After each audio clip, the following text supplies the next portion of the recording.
Je connais un pasteur, un jeune pasteur prophète comme ça. Là.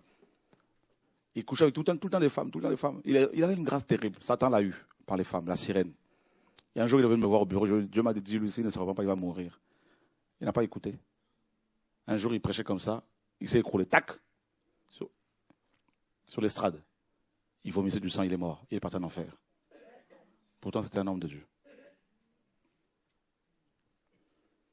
La volonté de Satan, la première chose que Satan veut, la première des choses, son désir, là, on sait que c'est la luxure, tout ça, là, mais qu'est-ce qu'il veut? La première chose, non, c'est oui, ton âme, mais la première chose qu'il fait, c'est t'éloigner de la présence de Dieu. Il sait que c'est comme ça qu'il peut t'achever bien comme il faut. Il te sort de sa présence. C'est ce qu'il a fait avec Adam et Ève. Ils ont été chassés du jardin d'Éden, et là, Satan s'est occupé d'eux.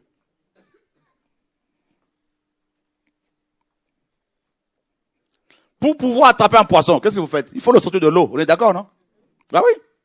On l'attrape, on ne le laisse pas dans l'eau. Hein. L'eau, c'est la présence de Dieu. On va dire c'est l'image de la présence de Dieu. Vous mettez le piège là-dedans, là, tout ça, là, le poisson mort, tac, la première chose, là, en tant que pêcheur, là, vous le sortez de son environnement naturel. Voilà. Et là, vous pouvez lui faire de lui tout ce que vous voulez. Le griller, braiser, le faire bouillir, comme vous voulez. C'est exactement ce que Satan fait avec nous.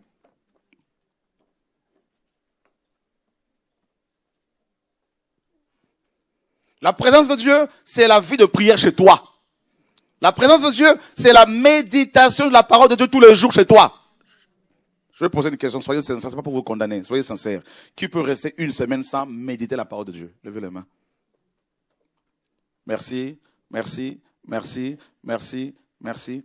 Ça fait combien de temps que tu viens aux enseignements, au programme de réveil? Ça fait des années, non?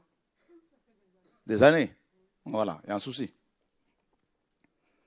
Donc, vous voyez, c'est pas pour vous condamner, mais c'est pour vous interpeller, vous montrer que nous avons des gros problèmes.